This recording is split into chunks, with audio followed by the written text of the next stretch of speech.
Imaginez une capitale prise en otage par des gangs violents, une instabilité politique endémique, une corruption généralisée. Bienvenue en Haïti. Cette île, autrefois surnommée la perle des Antilles, est plongée dans une crise profonde depuis des années. Et l'escalade de la violence ne laisse rien présager de bon. Mais pourquoi ce chaos persistant? Et surtout, à qui profite-t-il vraiment?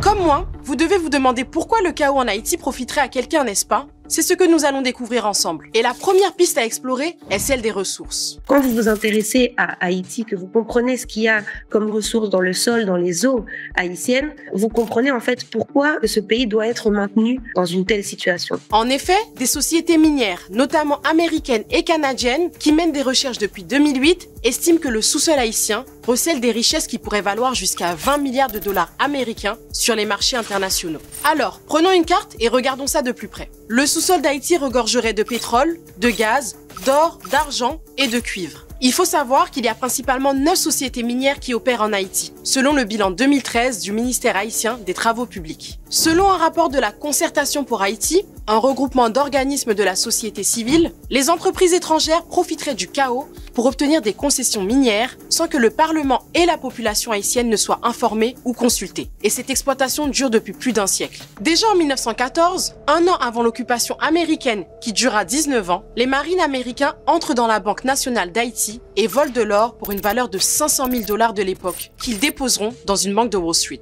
dépouillant ainsi les Haïtiens, chez qui ils intervenaient pourtant pour établir la paix. J'aborderai cette question réellement avec ce prisme des ressources, de l'exploitation des ressources, des intérêts que peuvent générer ces ressources pour les États-Unis, pour le Canada, pour la France, qui sont les 3 principaux pays avec les États-Unis en tête, qui jouissent vraiment des ressources haïtiennes, qui trouvent un grand intérêt à exploiter Haïti et surtout à maintenir un chaos en Haïti. Prenons le cas du Canada, pour qui Haïti demeure un pays prioritaire. Il était représenté par la société Halliwell Mining Limited à travers sa filiale haïtienne Cedren. En 1955, Cedren a extrait 1,5 million de tonnes de minerais contenant 2% de cuivre pour une valeur de 83,5 millions de dollars américains. Le gouvernement haïtien n'a perçu que 3 millions de dollars. Les États-Unis, quant à eux, étaient représentés par la compagnie Reynolds. En 1944, cette compagnie a signé un contrat de concession minière couvrant le territoire national pour une durée de 60 ans. D'autres entreprises ont également été implantées ou sont encore actives dans le pays, telles que la canadienne Resources Majescor Inc., l'américaine VCS Mining Inc. et même la japonaise Toyoda Tsusho Kaisha. Mais pour certains, cette explication ne suffit pas à justifier une violence si extrême. Ce qui nous mène à notre seconde piste, celle de la drogue. Pour comprendre cette violence des gangsters, il faut faire un zoom arrière et considérer l'ensemble du bassin de la Caraïbe qui est devenu ces 10 dernières années un véritable trou noir où circule la drogue issue de la cordillère des Andes en direction du marché américain. Compte tenu de la position géographique d'Haïti, de ses institutions, de l'instabilité de son gouvernement, ainsi que du manque de moyens de sa police, l'île est devenue le lieu idéal pour les trafiquants. Un rapport des experts de l'ONU sur Haïti, paru en 2023, disait ceci. Le trafic de drogue, qui est une source importante de revenus pour certains gangs, nuit à la paix, à la sécurité et à la stabilité d'Haïti. Quand on regarde le trafic de drogue, tous ces réseaux-là sont maintenus, mais sont surtout alimentés par des personnes qui sont directement financées au niveau des autorités des États-Unis. Dans le trafic de drogue, dont bénéficient aussi certains politiciens locaux, la corruption des autorités permet aux trafiquants d'opérer sans entrave, comme le soulignait un article du Monde publié en 2004, pointant du doigt l'implication de Jean-Bertrand Aristide, ancien président haïtien. Le patron, c'était Aristide. Je l'ai payé durant des années. Il fallait le payer, sinon on mourrait. Je dis souvent que ce sont les 2 faces d'une même médaille, en fait. L'usurpation du pouvoir par des groupes mafieux ou par des clans politiques corrompus qui acceptent de pactiser avec l'argent sale. Jean-Bertrand Aristide n'est qu'un exemple parmi d'autres d'un système corrompu qui utiliserait le trafic de drogue à son avantage, que ce soit financièrement ou politiquement. De nombreux autres politiciens ont été accusés ou sanctionnés pour les mêmes pratiques. Jovenel Moïse, le président assassiné en 2021, avait entrepris de lutter contre les trafiquants d'armes et de drogue les mois précédant sa mort et avait dressé une liste de narcotrafiquants selon le New York Times. Une décision qui lui aurait été fatale d'après certains responsables. Pour moi, il y a une accointance claire entre les gangs et ces personnages-là qui étaient au pouvoir dans cette espèce de gouvernement de transition un peu douteux, toujours financé par les mêmes puissances. Pour répondre à l'insécurité engendrée par les gangs, le choix de faire appel à la police kenyane s'est fait. Un choix illégal et anticonstitutionnel, pourtant soutenu par l'ONU. Pour moi, le Kenya est vraiment utilisé comme, voilà, on va prendre une armée qui a un effectif noir et comme ça, on va pas dire qu'on vient comme les blancs sauveurs, mais en réalité, qui est-ce qui finance? Qui est-ce qui va permettre à cette armée d'arriver jusque-là? Ça reste les États-Unis, ça reste les Nations Unies. Proposition à laquelle des organisations de la société civile haïtienne et de défense des droits humains ont réagi en publiant une lettre ouverte. Une action militaire internationale des États-Unis, du Canada et de la France, en collaboration avec le régime de facto, ne servira qu'à renforcer la mainmise des acteurs à l'origine de la crise haïtienne sur l'État et à opprimer le peuple haïtien. Chaque fois que la communauté internationale est intervenue militairement avec des troupes en Haïti, cela n'a jamais été à l'avantage du peuple haïtien. Le recours à la police kenyane suscite d'autant plus l'incompréhension lorsqu'on considère que le voisin salvadorien, confronté au même problème de gang, a réussi à les éradiquer. Il a même proposé de partager sa stratégie de répression des gangs avec Haïti. Mais cette proposition a été ignorée par les instances nationales et internationales. Et donc, moi, je pense qu'il y a un refus de prendre cette main tendue du Salvador, tout simplement parce que le chaos haïtien, il sert les intérêts des États-Unis, il sert les intérêts du Canada, il sert les intérêts de la France. Il n'y a aucun intérêt à ce que demain, Haïti puisse devenir une puissance souveraine avec un respect de la vie humaine. Pour mieux comprendre la faillite de la première république noire et libre du monde et comment on en est arrivé là, il est essentiel de remonter le fil de son histoire. En Haïti, on est resté sur une espèce d'illusion que voilà, on est la première république noire, on a fait ceci, on a fait cela. Non, il y a eu un maintien d'une colonisation complètement masquée et un enchaînement comme ça de dictature, un enchaînement de coups d'État qui font que Haïti ne peut pas s'en sortir, ne peut pas être stable. Ce qui nous conduit directement à notre troisième piste, à savoir l'échec des élites locales qui, au lieu d'y mettre un terme, ont plutôt entretenu une culture de la violence dont elles ont elles-mêmes souvent profité. De 1957 à 1986, ce pays a connu l'une des dictatures les plus féroces du monde, avec la dynastie de ce qu'on appelle les Duvalier qui ont régné sur le pays grâce à la terreur des tontons macoutes, qui étaient des supplétifs, l'équivalent des gangsters d'aujourd'hui. C'est pour dire donc qu'il y a une tradition de violence aveugle exercée contre la population par le pouvoir en place qui remonte à au moins ces années-là. L'utilisation de gangs armés pour réprimer l'opposition et contrôler la population afin de renforcer le pouvoir en place n'est donc pas une pratique nouvelle. Cependant, au fil des ans, ces groupes ont évolué et se sont professionnalisés au point de jouer un rôle significatif dans le paysage politique et économique actuel du pays. C'est ce qu'expliquent les auteurs Romain Lecourt-Grandmaison, Ana Paola Oliveira et Matt Herbert dans leur rapport intitulé « La crise des gangs haïtiennes et les réponses internationales ». Bien que la grande majorité des gangs en Haïti restent de petites organisations, les principaux, ceux qui contrôlent un territoire substantiel et sont responsables de la plupart des instabilités actuelles, sont des entités bien structurées, bien armées et compétentes sur le plan opérationnel. Selon Jean-Marie Théaudin, l'échec de la gestion post-dictature, la défaillance de l'État,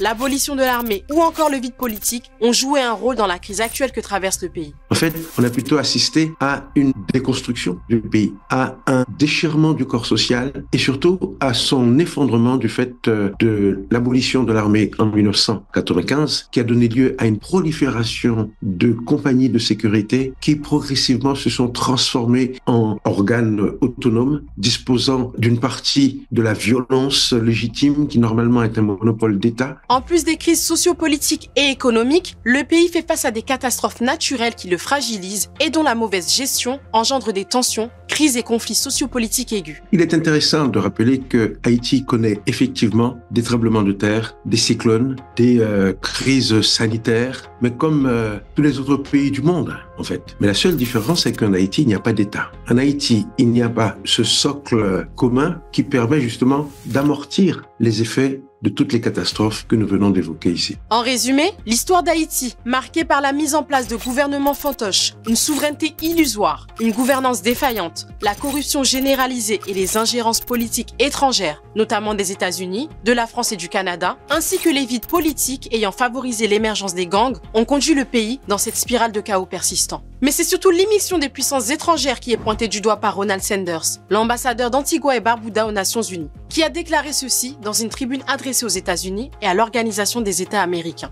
Dans toute analyse de la situation haïtienne, la France et les États-Unis ont une responsabilité particulière car ils ont largement profité du pays et l'ont ensuite déstabilisé. La lourde dette imposée par la France après l'indépendance d'Haïti et l'ingérence financière et politique prolongée des États-Unis ont laissé de profondes cicatrices sur la capacité d'Haïti à s'autogouverner et à prospérer. Et cette ingérence continue, selon Maud Salomé Ekila. En Haïti, il y a des autorités qui ne sont pas souveraines. Il y a des présidents qui sont placés là, il y a des coups d'État qui sont organisés, qui sont fomentés par ces puissances et qui permettent de maintenir une forme de chaos. Face à cette réalité, la perle des Antilles retrouvera-t-elle sa dignité et sa souveraineté? Par ailleurs, quel avenir peut-on espérer pour Haïti? Imaginez une capitale prise en otage par des gangs violents, une instabilité politique endémique, une corruption généralisée. Bienvenue en Haïti. Cette île, autrefois surnommée la perle des Antilles, est plongée dans une crise profonde depuis des années. Et l'escalade de la violence ne laisse rien présager de bon. Mais pourquoi ce chaos persistant? Et surtout, à qui profite-t-il vraiment?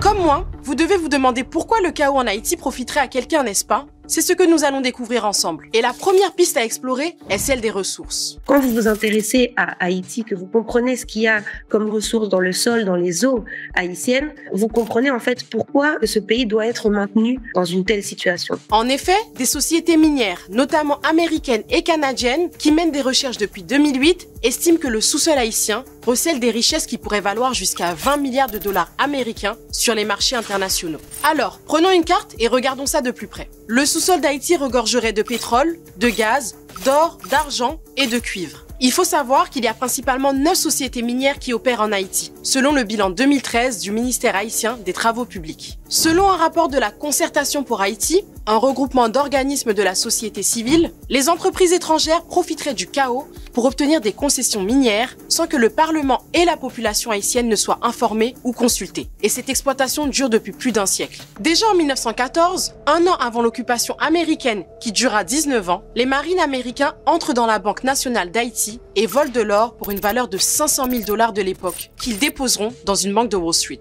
dépouillant ainsi les Haïtiens, chez qui ils intervenaient pourtant pour établir la paix. J'aborderai cette question réellement avec ce prisme des ressources, de l'exploitation des ressources, des intérêts que peuvent générer ces ressources pour les États-Unis, pour le Canada, pour la France, qui sont les 3 principaux pays avec les États-Unis en tête, qui jouissent vraiment des ressources haïtiennes, qui trouvent un grand intérêt à exploiter Haïti et surtout à maintenir un chaos en Haïti. Prenons le cas du Canada, pour qui Haïti demeure un pays prioritaire. Il était représenté par la société Halliwell Mining Limited à travers sa filiale haïtienne Cedren. En 1955, Cedren a extrait 1,5 million de tonnes de minerais contenant 2% de cuivre pour une valeur de 83,5 millions de dollars américains. Le gouvernement haïtien n'a perçu que 3 millions de dollars. Les États-Unis, quant à eux, étaient représentés par la compagnie Reynolds. En 1944, cette compagnie a signé un contrat de concession minière couvrant le territoire national pour une durée de 60 ans. D'autres entreprises ont également été implantées ou sont encore actives dans le pays, telles que la canadienne Resources Majescore Inc., l'américaine VCS Mining Inc. et même la japonaise Toyoda Tsusho Kaisha. Mais pour certains, cette explication ne suffit pas à justifier une violence si extrême. Ce qui nous mène à notre seconde piste, celle de la drogue. Pour comprendre cette violence des gangsters, il faut faire un zoom arrière et considérer l'ensemble du bassin de la Caraïbe qui est devenu ces 10 dernières années un véritable trou noir où circule la drogue issue de la cordillère des Andes en direction du marché américain. Compte tenu de la position géographique d'Haïti, de ses institutions, de l'instabilité de son gouvernement ainsi que du manque de moyens de sa police, l'île est devenue le lieu idéal pour les trafiquants. Un rapport des experts de l'ONU sur Haïti, paru en 2023, disait ceci. Le trafic de drogue, qui est une source importante de revenus pour certains gangs, nuit à la paix, à la sécurité et à la stabilité d'Haïti. Quand on regarde le trafic de drogue, tous ces réseaux-là sont maintenus, mais sont surtout alimentés par des personnes qui sont directement financées au niveau des autorités des États-Unis. Dans le trafic de drogue, dont bénéficient aussi certains politiciens locaux, la corruption des autorités permet aux trafiquants d'opérer sans entrave, comme le soulignait un article du Monde publié en 2004, pointant du doigt l'implication de Jean-Bertrand Aristide, ancien président haïtien. Le patron, c'était Aristide. Je l'ai payé durant des années. Il fallait le payer, sinon on mourrait. Je dis souvent que ce sont les deux faces d'une même médaille, en fait. L'usurpation du pouvoir par des groupes mafieux ou par des clans politiques corrompus qui acceptent de pactiser avec l'argent sale. Jean-Bertrand Aristide n'est qu'un exemple parmi d'autres d'un système corrompu qui utiliserait le trafic de drogue à son avantage, que ce soit financièrement ou politiquement. De nombreux autres politiciens ont été accusés ou sanctionnés pour les mêmes pratiques. Jovenel Moïse, le président assassiné en 2021, avait entrepris de lutter contre les trafiquants d'armes et de drogue les mois précédant sa mort et avait dressé une liste de narcotrafiquants selon le New York Times. Une décision qui lui aurait été fatale d'après certains responsables. Pour moi, il y a une accointance claire entre les gangs et ces personnages-là qui étaient au pouvoir dans cette espèce de gouvernement de transition un peu douteux, toujours financé par les mêmes puissances. Pour répondre à l'insécurité engendrée par les gangs, le choix de faire appel à la police kenyane s'est fait. Un choix illégal et anticonstitutionnel, pourtant soutenu par l'ONU. Pour moi, le Kenya est vraiment utilisé comme, voilà, on va prendre une armée qui a un effectif noir et comme ça, on va pas dire qu'on vient comme les blancs sauveurs, mais en réalité, qui est-ce qui finance? Qui est-ce qui va permettre à cette armée d'arriver jusque-là? Ça reste les États-Unis, ça reste les Nations Unies. Proposition à laquelle des organisations de la société civile haïtienne et de défense des droits humains ont réagi en publiant une lettre ouverte. Une action militaire internationale des États-Unis, du Canada et de la France, en collaboration avec le régime de facto, ne servira qu'à renforcer la mainmise des acteurs à l'origine de la crise haïtienne sur l'État et à opprimer le peuple haïtien. Chaque fois que la communauté internationale est intervenue militairement avec des troupes en Haïti, cela n'a jamais été à l'avantage du peuple haïtien. Le recours à la police kenyane suscite d'autant plus l'incompréhension lorsqu'on considère que le voisin salvadorien, confronté aux mêmes problèmes de gangs, a réussi à les éradiquer. Il a même proposé de partager sa stratégie de répression des gangs avec Haïti. Mais cette proposition a été ignorée par les instances nationales et internationales. Et donc, moi, je pense qu'il y a un refus de prendre cette main tendue du Salvador, tout simplement parce que le chaos haïtien, il sert les intérêts des États-Unis, il sert les intérêts du Canada, il sert les intérêts de la France. Il n'y a aucun intérêt à ce que demain, Haïti puisse devenir une puissance souveraine avec un respect de la vie humaine. Pour mieux comprendre la faillite de la première république noire et libre du monde et comment on en est arrivé là, il est essentiel de remonter le fil de son histoire. En Haïti, on est resté sur une espèce d'illusion que voilà, on est la première république noire, on a fait ceci, on a fait cela. Non, il y a eu un maintien d'une colonisation complètement masquée et un enchaînement comme ça de dictature, un enchaînement de coups d'État qui font que Haïti ne peut pas s'en sortir, ne peut pas être stable. Ce qui nous conduit directement à notre troisième piste, à savoir l'échec des élites locales qui, au lieu d'y mettre un terme, ont plutôt entretenu une culture de la violence dont elles ont elles-mêmes souvent profité. De 1957 à 1986, ce pays a connu l'une des dictatures les plus féroces du monde, avec la dynastie de ce qu'on appelle les Duvalier qui ont régné sur le pays grâce à la terreur des tontons macoutes, qui étaient des supplétifs, l'équivalent des gangsters d'aujourd'hui. C'est pour dire donc qu'il y a une tradition de violence aveugle exercée contre la population par le pouvoir en place qui remonte à au moins ces années-là. L'utilisation de gangs armés pour réprimer l'opposition et contrôler la population afin de renforcer le pouvoir en place n'est donc pas une pratique nouvelle. Cependant, au fil des ans, ces groupes ont évolué et se sont professionnalisés au point de jouer un rôle significatif dans le paysage politique et économique actuel du pays. C'est ce qu'expliquent les auteurs Romain Lecourt-Grandmaison, Ana Paola Oliveira et Matt Herbert dans leur rapport intitulé « La crise des gangs haïtiennes et les réponses internationales ». Bien que la grande majorité des gangs en Haïti restent de petites organisations, les principaux, ceux qui contrôlent un territoire substantiel et sont responsables de la plupart des instabilités actuelles, sont des entités bien structurées, bien armées et compétentes sur le plan opérationnel. Selon Jean-Marie Théaudin,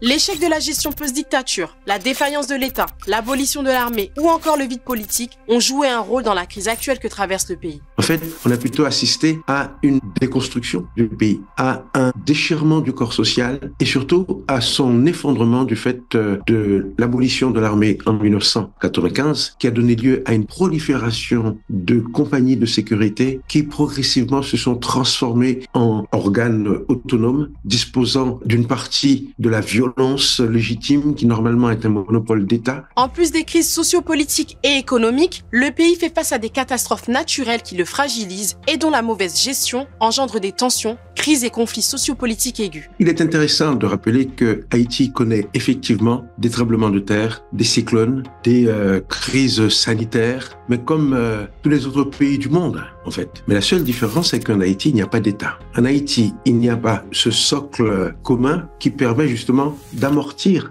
les effets de toutes les catastrophes que nous venons d'évoquer ici. En résumé, l'histoire d'Haïti, marquée par la mise en place de gouvernements fantoches, une souveraineté illusoire, une gouvernance défaillante, la corruption généralisée et les ingérences politiques étrangères, notamment des États-Unis, de la France et du Canada, ainsi que les vides politiques ayant favorisé l'émergence des gangs, ont conduit le pays dans cette spirale de chaos persistant. Mais c'est surtout l'émission des puissances étrangères qui est pointée du doigt par Ronald Sanders, l'ambassadeur d'Antigua et Barbuda aux Nations Unies, qui a déclaré ceci dans une tribune adressée aux États-Unis et à l'Organisation des États américains. Dans toute analyse de la situation haïtienne, la France et les États-Unis ont une responsabilité particulière car ils ont largement profité du pays et l'ont ensuite déstabilisé. La lourde dette imposée par la France après l'indépendance d'Haïti et l'ingérence financière et politique prolongée des États-Unis ont laissé de profondes cicatrices sur la capacité d'Haïti à s'autogouverner et à prospérer. Et cette ingérence continue, selon Maud Salomé Ekila. En Haïti, il y a des autorités qui ne sont pas souveraines. Il y a des présidents qui sont placés là, il y a des coups d'État qui sont organisés, qui sont fomentés par ces puissances et qui permettent de maintenir une forme de chaos. Face à cette réalité, la perle des Antilles retrouvera-t-elle sa dignité et sa souveraineté ? Par ailleurs, quel avenir peut-on espérer pour Haïti ?